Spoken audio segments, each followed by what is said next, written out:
Welcome back नाज़रीन। तफ़सीली ख़बरुनि जी शुरुआत कंदासीं ब्रेकिंग न्यूज़ सां। ब्रेकिंग न्यूज़ अवां सां शेयर कंदा रहूं त अपोज़िशन जो सूमर ते बेएतमादी रिथ पेश न थियण जी सूरत में ऐवान में धरणे जो ऐलान कयो वियो आहे।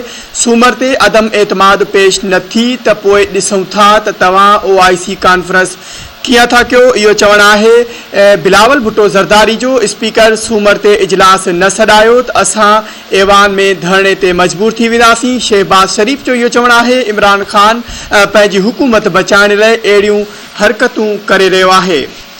ख़बर के हवाले से नाज़रीन अवांखे एक बार ॿीहर आगाह करे रहिया आहियूं या ब्रेकिंग न्यूज़ अवां सां शेयर कंदा रहूं। इस्लामाबाद खां अपोज़िशन जो सूमर ते बेएतमादी रिथ पेश न थियण जी सूरत में ऐवान में धरणे जो ऐलान कयो वियो आहे। सूमर ते अदम एतमाद पेश न थी त पोइ ॾिसूं था त तव्हां OIC कॉन्फ्रेंस कीअं था सॾायो।